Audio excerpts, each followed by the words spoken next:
लिया के दिता, पर जदों इन्हां दी बोली दी गल आई है कि तुहानूं मिल तां लिया, मूँह चक के तुरे फिरदे हो, मूँह चक्कण दा की मतलब है?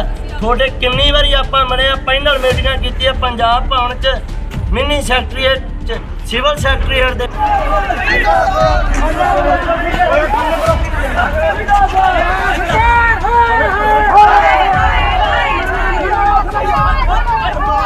नहीं देखो, मैं तो इत्थे चंडीगढ़ च हां और मैनू लगदा एक महीने दे विच इन्हां नूं 4-4 5-5 वारी सारियां यूनीयन नूं मिल लिया और जलंधर मेरे घर दे विच ये लोकी वड़ गए और उत्थे बजुर्ग हैगे आ, बजुर्ग भी आ, डायबिटिक भी आ, बजुर्ग हार्ट पेशेंट भी आ और मैं तो ईवन कोविड दे विच उन्हां दे कई दिन नेड़े नहीं गया भी कोई इहो जी प्रॉब्लम ना हो जाए, लेकिन ये उन्हां नूं स्ट्रैस दे रहे आ।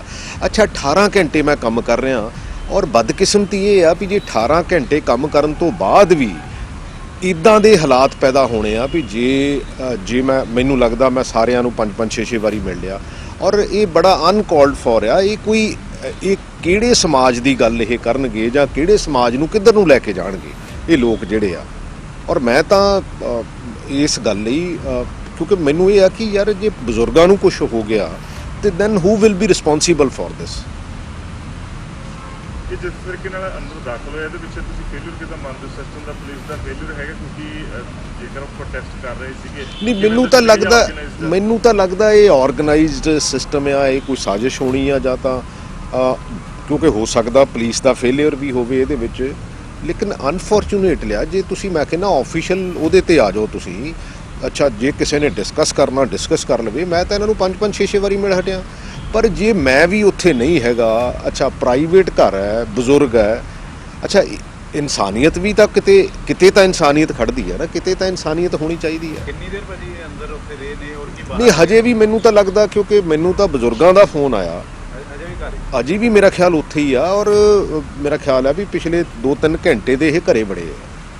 कौन कितने लोग है, किहड़ी यूनियन है और की ना इस यूनियन नाल भी तुहाडी कोई गलबात हुई सी? देखो मेरी सारियां यूनीयन नाल लगभग 5-5 4-4 वारी गल हो, मैं कहा जो डिपार्टमेंट लैवल ते मैं कर सकदा मैं डेफिनेटली इन प्रोसैस हैगा। कुछ कोर्ट्स दे विच केस है, कुछ जिहड़े आ डिपार्टमेंट नूं कहा गया भी तुसीं इहदे ते वर्कआउट करो भी आपां बेस्ट पॉसीबल की कर सकते हैं और इदों वध तां मैनूं लगदा नहीं कुछ कीता जा सकदा।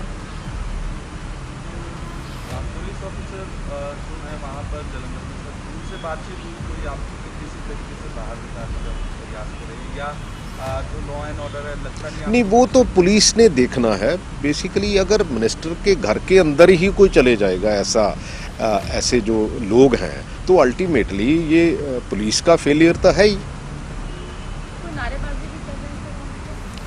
हाँ नारेबाजी तो मैं बेसिकली मैं विजुअल भी आपको शेयर कर दूंगा। वहाँ उन्होंने नारेबाजी चलो करते रहें, कोई ऐसी वो प्रॉब्लम नहीं, लेकिन ये है कि आप अगर किसी के घर पे घुस के ऐसा काम करते हैं तो और वो भी बुजुर्गों के सामने, तो वो कितनी इंसानियत है।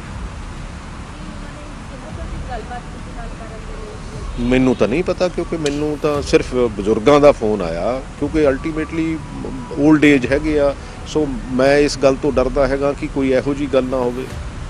किन्ने वजे दे बड़े सीगे और की इन्हां नाल तुहाडी कदों गलबात हुई सी? हुण ये मंग की कर रहे हैं कि असीं ये कह रहे कि उदों तक करवांगे ਜਦੋਂ तक तुसीं नहीं मैनू तो पता ही नहीं है। मैं तो इत्थे हुण चंडीगढ़ आ, चंडीगढ़ इन्हां नूं पता भी 2-3 दिन मैं मंडे ट्यूसडे वैडनसडे चंडीगढ़ हुन्ना, पर मैनू तो हुण ना कोई पता ही है भी की ये कहना चाहुंदे। मैनू इत्थे मैनू जिहड़ा मर्जी मिल लवे मैं तो कदी मना ही नहीं करदा। तुसीं कि घर विच बजुर्ग है और पुलिस का फेलियर है, किस दी साजिश लगती है? क्योंकि इस तरीके दे नाल अगर घेरा पाया घर के अंदर वड़ गया, कोई साजिश किस दी साजिश?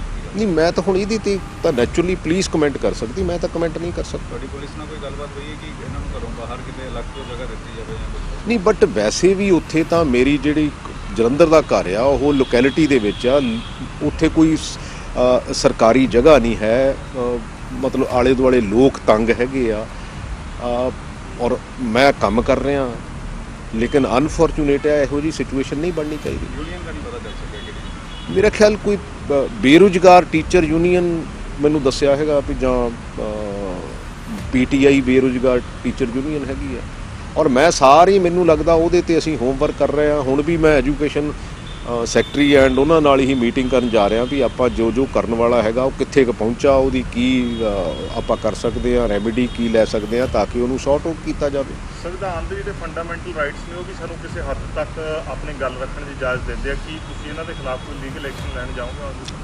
ਨਹੀਂ ਹੈ ਤਾਂ ਦੇਖੋ ਮੈਨੂੰ ਤਾਂ ਐਂ ਲੱਗਦਾ ਹੁੰਦਾ ਵੀ ਯਾਰ ਸਾਡੇ ਹੀ ਬੱਚੇ ਆ, ਬਟ ਜਦੋਂ ਕਿਤੇ ਹੱਦ ਤੋਂ ਗਾਂਹ ਤੁਸੀਂ ਲੰਘ ਜਾਂਦੇ ਆ, ਕਿਉਂਕਿ ਮੈਂ ਨਹੀਂ ਕਹਿੰਦਾ ਕਿ ਡੈਮੋਕ੍ਰੈਟਿਕ ਰਾਈਟ ਹੈਗਾ, ਔਰ ਲੇਕਿਨ ਜੇ ਮੰਨ ਲਓ ਸਪੋਜ਼ ਇਹੋ ਜਿਹੀ ਸਿਚੁਏਸ਼ਨ ਜਿਹੜੀ ਕਿ ਨਹੀਂ ਹੋਣੀ ਚਾਹੀਦੀ, ਔਰ ਇਹਨਾਂ ਨੂੰ ਵੀ ਤਾਂ ਇਸ ਗੱਲ ਲਈ ਸਮਝ ਹੋਣੀ ਚਾਹੀਦੀ ਆ।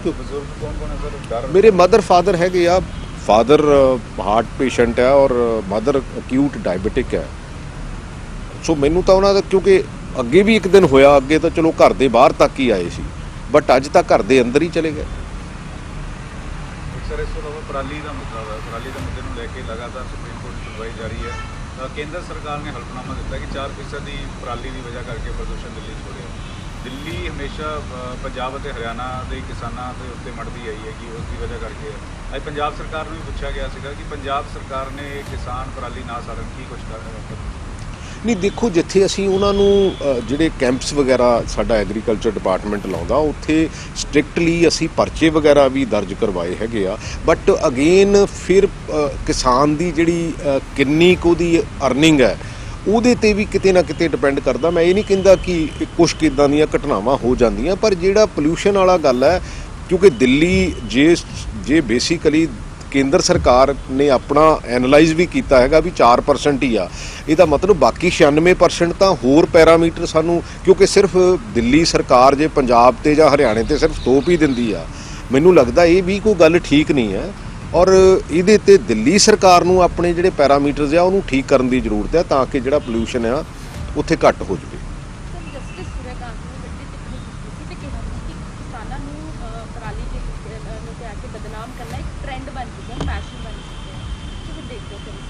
ਨਹੀਂ, ਮੈਂ ਤਾਂ ਖੁਦ ਇਸ ਗੱਲ ਨੂੰ ਮਹਿਸੂਸ ਕਰਦਾ, ਕਿਉਂਕਿ ਅਸੀਂ ਉਹਦੇ ਕੋਈ ਡਿਫਰੈਂਟ ਪੈਰਾਮੀਟਰਸ ਫਿਕਸ ਕਰੀਏ, ਕਿਉਂਕਿ ਕੋਈ ਸੈਂਟਰ ਸਰਕਾਰ ਥੋੜ੍ਹੀ ਬਹੁਤੀ ਮਦਦ ਕਰੇ, ਕੁਛ ਅਸੀਂ ਮਦਦ ਕਰੀਏ, ਕੁਛ ਕਿਸਾਨ ਜਿਹੜੇ ਆ, ਕਿਉਂਕਿ ਇਹਦੇ ਕਈ ਬਦਲਵੇਂ ਪ੍ਰਬੰਧ ਹੋਏ ਵੀ ਆ, ਪਿਛਲੇ ਸਮੇਂ ਤੋਂ ਬਹੁਤ ਘਟਿਆ ਵੀ ਹੈਗਾ ਪੋਲਿਊਸ਼ਨ। ਮੈਨੂੰ ਪਤਾ ਕਿ ਮੈਂ ਆਪਣੇ ਹਲਕੇ ਦੇ ਵਿੱਚ ਕਈ ਕਿਸਾਨਾਂ ਦੇ ਉੱਤੇ, ਕਿਉਂਕਿ ਉਹਨਾਂ ਨੂੰ ਐਜੂਕੇਟ ਵੀ ਕੀਤਾ, ਪਰ ਜਿਹੜੇ ਕੋਈ ਨਹੀਂ ਫਿਰ ਹਟਦੇ ਸੀ ਫਿਰ ਉਹਨਾਂ 'ਤੇ ਪਰਚੇ ਵਗੈਰਾ ਵੀ ਦਰਜ ਕਰਵਾਏ। ਸਿਮਿਲਰਲੀ ਪੂਰੇ ਪੰਜਾਬ ਦੇ ਵਿੱਚ ਇਸ ਚੀਜ਼ ਨੂੰ ਬੜਾ ਧਿਆਨ ਨਾਲ ਵਾਚਿਆ ਜਾ ਰਿਹਾ ਵੀ ਹਾਂ ਵੀ ਇਹ ਸਾਡੇ ਸਾਰਿਆਂ ਦੀ ਸਿਹਤ ਨਾਲ ਕਿਤੇ ਨਾ ਕਿਤੇ ਆਉਣ ਵਾਲਾ ਸਮਾਂ ਜਿਹੜਾ ਸਾਡੇ ਸਾਰਿਆਂ ਲਈ ਚੰਗਾ ਨਹੀਂ ਹੈ, ਕਿਉਂਕਿ ਸਾਹ ਤਾਂ ਹਰ ਬੰਦੇ ਨੇ, ਕਿਉਂਕਿ ਅੱਜ ਦਿੱਲੀ ਦੀ ਪ੍ਰੋਬਲਮ ਹੈ, ਕੱਲ੍ਹ ਨੂੰ ਪੰਜਾਬ ਦੀ ਹੋ ਸਕਦੀ ਆ, ਹਰਿਆਣੇ ਦੀ ਹੋ ਸਕਦੀ ਆ, ਬਟ ਸਾਨੂੰ ਕਲੈਕਟਿਵਲੀ ਇਹਦੇ 'ਤੇ ਜਿਹੜੇ ਪੈਰਾਮੀਟਰਸ ਆ ਉਹ ਫਿਕਸ ਕਰਕੇ ਉਹਦੇ 'ਤੇ ਐਕਟ ਕਰਨਾ ਪਊਗਾ।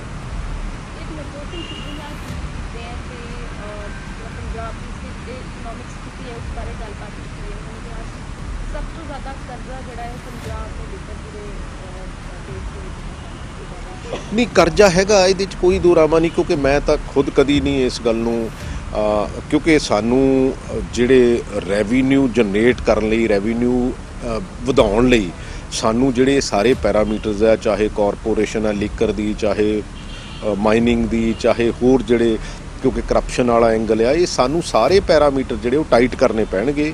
ਆਉਣ ਵਾਲਾ ਜਿਹੜਾ ਸਮਾਂ ਹੈਗਾ ਉਹ ਪੰਜਾਬ ਲਈ ਸਿਰਫ ਇਲੈਕਸ਼ਨ ਨਹੀਂ ਹੈ, ਪੰਜਾਬ ਦੇ ਰਿਵਾਈਵਲ ਤੇ ਸਰਵਾਈਵਲ ਦੀ ਗੱਲ ਵੀ ਹੈ। ਮੈਂ ਇਸ ਗੱਲ ਲਈ ਬੜਾ ਕਲੀਅਰ ਹੈਗਾ ਕਿ ਸਾਨੂੰ ਸਾਰਿਆਂ ਨੂੰ ਇਹਦੇ ਲਈ ਸੁਹਿਰਦ ਹੋਣਾ ਚਾਹੀਦਾ ਔਰ ਇਹਦੇ 'ਤੇ ਲਗਾਤਾਰ ਸਾਨੂੰ ਕੰਮ ਕਰਨਾ ਚਾਹੀਦਾ।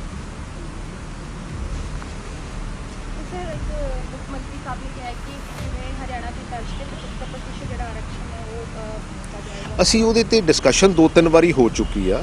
ਅਸੀਂ ਚਾਹੁੰਦੇ ਹਾਂ ਕਿ ਪੰਜਾਬ ਦੇ ਯੂਥ ਨੂੰ ਪੰਜਾਬ ਦੇ ਵਿੱਚ ਵੱਧ ਤੋਂ ਵੱਧ ਜਿਹੜੀਆਂ ਜੌਬਸ ਜਿਹੜੀਆਂ ਮਿਲਣ।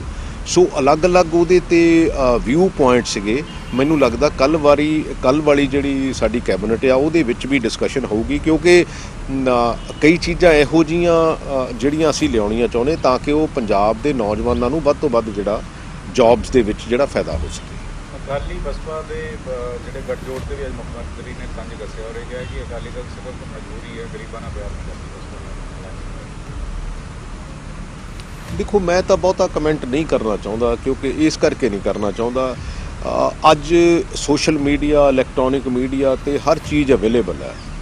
ਸੋ ਜਿਹਨੇ ਜੋ ਕੀਤਾ ਉਹ ਲੁਕੋਇਆ ਨਹੀਂ ਜਾ ਸਕਦਾ, ਉਹ ਸਾਰਿਆਂ ਦੇ ਸਾਹਮਣੇ ਆ।